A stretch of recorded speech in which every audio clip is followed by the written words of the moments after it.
Welcome back to my channel, Ramir Boulder. Ito na po ang report.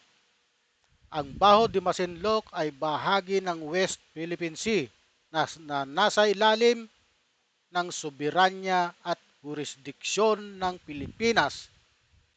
Ang pagdeklara ng China sa lugar bilang isang nature reserve ay isang paglabag sa karapatan ng bansa at isang pagtatangka na palawakin ang kanilang teritoryo. Ano po? Dapat ipaglaban ni PBBM ang karapatan ng Pilipinas sa Baho de Masinloc at ipahayag ang matinding protesta laban sa illegal na aksyon ng China. Dapat ding suportahan ng gobyerno ang mangingisda Pilipino na naapektuhan ng pagdeklara ng China sa lugar ng West Philippine Sea o Baho de Masinloc. Yan po ang report.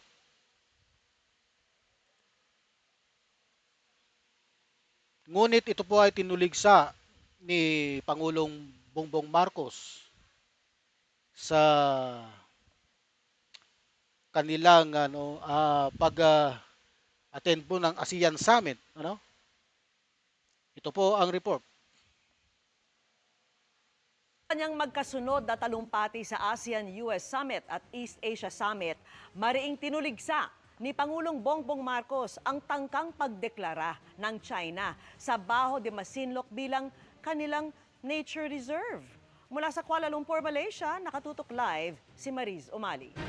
Mariz. Ang pagdeklara po ng China ng bilang isang nature reserve ang Baho de Masinloc na ating nasasakupan ay isang malaking kalokohan. Vicky, sa pagharap nga ni Pangulong Bongbong Marcos sa iba't ibang mga pagpupulong dito sa 47th ASEAN and related summits, ipinarating ng Pangulo sa iba't ibang mga world leader ang masidhing pagtutol ng Pilipinas sa binabalak ng ibang bansa para sa Baho de Masinloc na idiniin niyang nasa jurisdiksyon ng Pilipinas. Tumutol po ang ating Pangulo, masidhing pagtutol. Ano po? Sa harap ng world leaders kabilang si US President Donald Trump, mariing tinuligsa ni Pangulong Bongbong Marcos ang pagtatangka na ideklara ang Baho de Masinloc o Scarborough Shoal bilang nature reserve. Sa kanyang intervention speech sa ASEAN-US Summit kahapon, iginiit ng Pangulo na labagyan sa soberanya ng Pilipinas, pati sa traditional fishing rights ng mga Pilipinong mangingisda na kinikilala ng Tama. Kasi traditional fishing ground po yan. Ha? Matagal na po. Panahon pa ng Kastila, may mga nangingisdang Pilipino na dyan. Nangingisdang mga iba't ibang lahi. Ano? Bagkos nasa ilalim po yan ng ating exclusive economic zone. Ipinapabayaan natin may mangingisdang ibang bansa. Ano? Pero itong China, demonyo, sakim. Palibhasa mga utak komunista. Ano? UNCLOS at ng 2016 Arbitral Award. Yan po. Matatanda ang nung isang buwan, inaprubahan ng State Council ng China ang pagbuo ng tinatawag nitong Huangyan Island National Nature Reserve sa Baho de Masinloc. Ang pagkondena sa planong yan inulit muli ng Pangulo sa kanyang intervention speech sa 20th East Asia Summit kanina kung saan kabilang ang China. Dito ako humahanga kay BBM eh. Talagang ipinaglalaban niya kung ano yung sa atin. Hindi kagaya yung past administration, panahon ni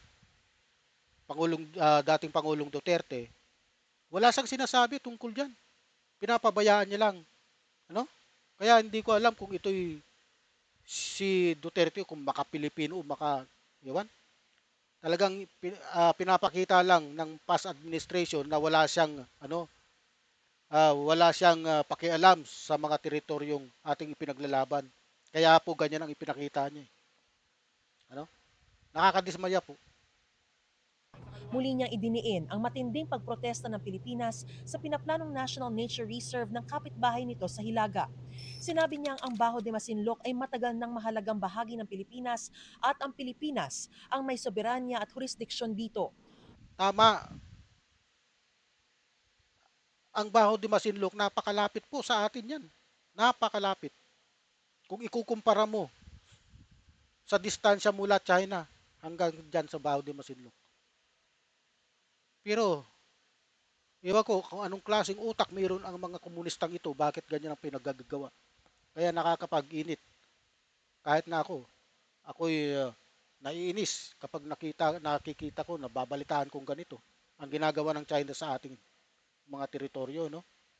Na kanilang sinasakop. Ang Pilipinas din ang merong eksklusibong otoridad para magtatag ng environmental protection areas sa teritoryo Ito ang hindi naiintindihan ng China, yung exclusive economic zone. Ang ipinaglalaban nila yung 9 dash line naman na hindi naman valid. Ha? Tayo nga ang kinampihan ng EEC, yung United Nations Convention on the Law of the Sea. No? Kasi ipinaglaban natin, dinamanda ng Pilipinas ang China tungkol dyan. At nanalo pa rin tayo. Pero hanggang ngayon, wala eh. Ginagawa lang, inaapi-api pa rin tayo. Patuloy ang pang-aapi ng mga demonyong komunistang China. nito at karagatang saklaw nito. Nasa pulong si Chinese Premier Li Qiang pero hindi pa malinaw kung anong reaksyon ng China sa mga sinabi ng Pangulo. Sa kanya namang opening speech, sinabi ni ASEAN Chairman at Malaysian Prime Minister Anwar bin Ibrahim na ang anumang issue sa South China Sea nais daw nilang maresolba sa loob din ng ASEAN. We want it to be resolved within ASEAN and ASEAN with our partners in the region. Because the moment is seen to be imposed and dictated by outside forces, things becomes more problematic and tense. As far as we're concerned, things are still under control. Matatandaang nauna nang ipinahayag ng isang Chinese minister noong 2022 na dapat daw ay pigilan ng ASEAN ang lahat ng external interference sa South China Sea Code of Conduct.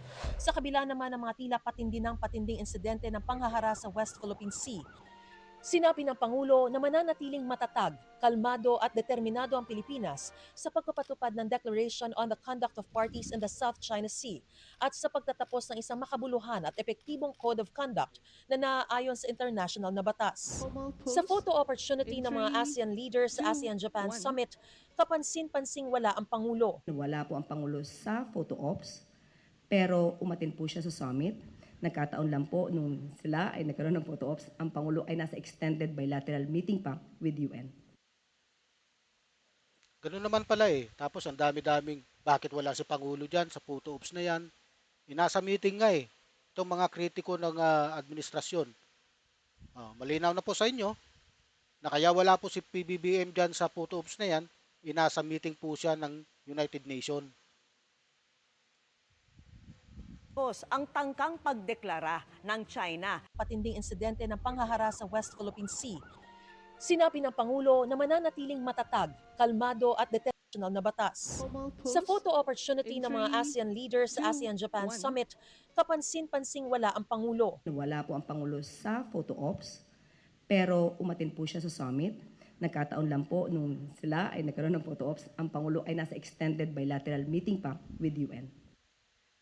Ano po, naintindihan nyo na mga kritiko? Nasa bilateral extended meeting ng UN. Kaya wala po dyan sa photo op na yan ang Pangulong BBM. Ano?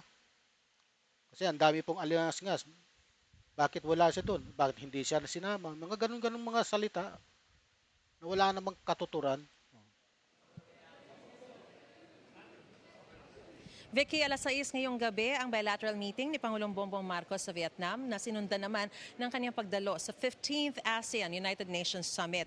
At bukas, Vicky, ay magtatapos na ang 47th ASEAN and related summits sa pamamagitan ng isang closing ceremony na susundan din ng handover of the ASEAN chairmanship sa bansang Pilipinas. At yan ang pinaksariang balita mula pa rin dito sa Kuala Lumpur, Malaysia. Balik sa iyo, Vicky. Okay. Mga kaibigan, mga kababayan, ano po ang inyong opinion? Huwag niyo pong kalimutang mag-like and subscribe.